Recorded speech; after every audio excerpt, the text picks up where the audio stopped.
Have you heard of dementogens? They sound like the type of bad guy that Doctor Who would fight against. Well, if Doctor Who slept only 5 or 6 hours every night, he might be fighting them if he wanted to avoid dementia.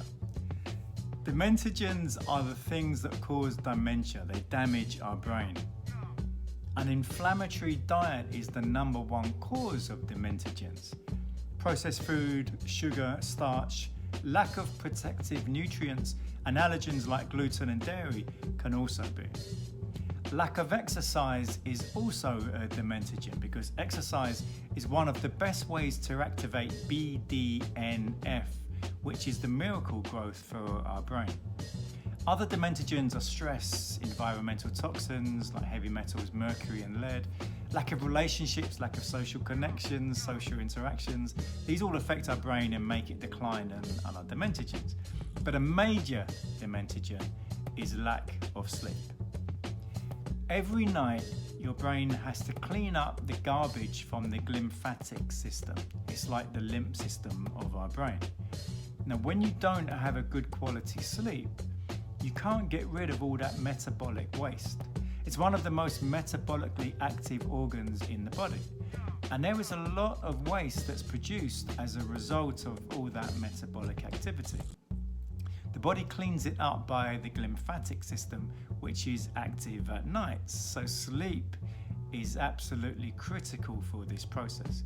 Good quality and quantity of sleep allow the glymphatic system to do its job properly, protecting against dementogens and also against Alzheimer's.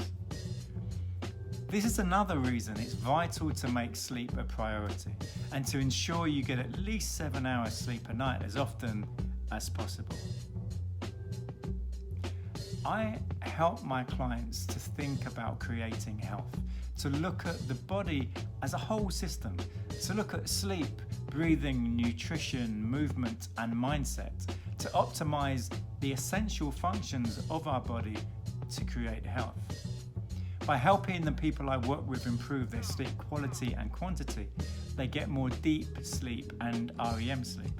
They have better functional breathing so they don't get out of breath so quickly and can play with their kids and grandkids. We explore foods that aid their autoimmune system rather than create inflammation and fight against it. We discuss the most appropriate form of regular movement for their lives so they're not so prone to breaking bones if they fall down. And above all, to have the mindset of knowing they can take responsibility for their own health. Be proactive about it, rather than what so many people do, which is to be reactive and wait until the pain or the tumour shows or receive that diagnosis. When you create health, often disease goes away as a side effect. Give me a call or send me a message to chat about my one-to-one coaching and online group workshops, which are a lot of fun. Please share this video with anyone that might find the content useful.